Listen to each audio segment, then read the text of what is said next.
Hey guys, what's up? So it's been a while we heard that OnePlus is preparing to launch a mid-range phone, the OnePlus Z, and we have a fair idea of the specifications of the phone, and now we have the launch date as well, which according to leaks is the 10th of July. Also, OnePlus will soon announce some new TVs in the India market on the 2nd of July, and Nokia is working on an affordable 5G phone with the MediaTek Dimensity 800 series chip. We know that the OnePlus Z will have a Qualcomm Snapdragon 765G chipset, the details of which were confirmed in a new Geekbench listing, which reveals a device named AC2003 using a Qualcomm Snapdragon processor with a 1.8 GHz base frequency and 12 GB of RAM. Now, a new survey from Payback India has surfaced online where it's asked if the users would want to pay for a OnePlus phone with these specifications. The specs mentioned includes a triple camera setup on the back with a 64 megapixel main camera, a 16 megapixel ultra wide and a 2 megapixel macro camera. It was believed that the OnePlus Z might have a similar camera setup as the OnePlus 8, but the OnePlus 8 has a 48 megapixel Sony IMX586 as the primary camera, while if this survey is anything to go by, the Z will have a 64 megapixel main camera, possibly the Sony IMX686 or a Samsung GW1 sensor, but I would incline more towards the Sony sensor. Also, the phone in question has a 4300 mAh battery, which is bigger than what we have been hearing about the Z. A 4300 mAh battery with 30 watt fast charging should be good enough to get you through a single day of use easily. The rest of the specs are more or less known at this time, which includes a 6.55-inch Super AMOLED display with 90Hz refresh rate, a 16 megapixel punch hole camera in the middle with an in-display fingerprint sensor.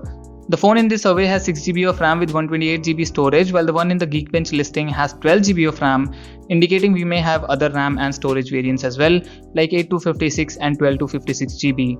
Now, it's worth noting that Max J, the man who gave us the tentative launch date for the OnePlus Z and the design of the OnePlus TWS earphones, has mentioned on Twitter that these specs are wrong, and to be honest, I have my doubts about the camera and the battery.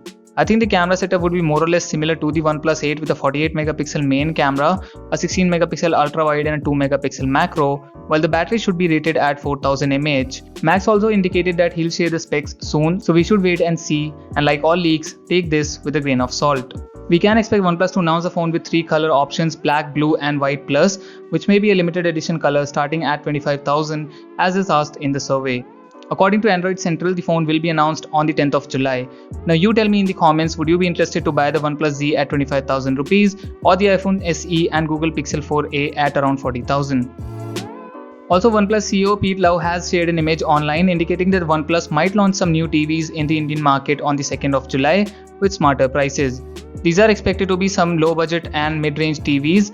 A few days ago, a 55-inch OnePlus TV with model number 55UA0800 with a different remote control was spotted by 9to5 Google, passing the Bluetooth SIG, so it should be one of the models to be launched on the 2nd of July.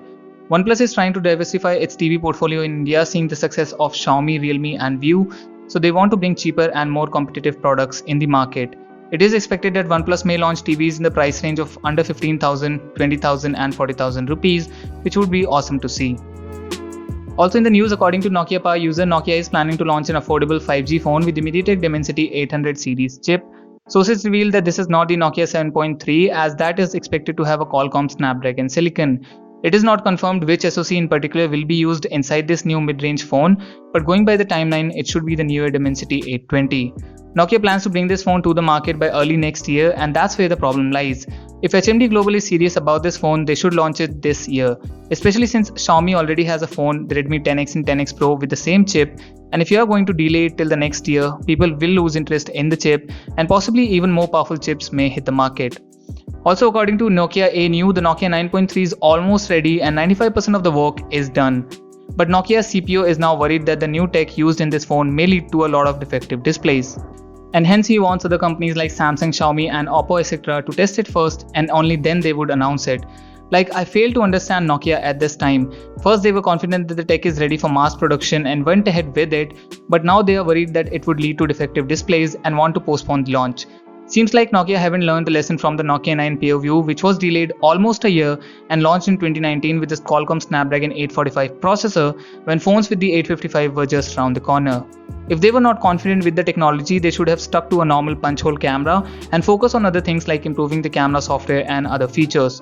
In the world of technology where everything is changing so rapidly and new cameras and processors are announced every year, like the Qualcomm Snapdragon 875 is to be announced in 6 months' time, so what is Nokia thinking? In my opinion, they should launch the phone ASAP and move on to other things. They need to speed up. That's it for this video. Do let me know what do you think about this down in the comments. Smash the like button if you liked it and consider subscribing to the channel for more tech videos. I will see you all in the next one. Till then, bye bye and stay safe.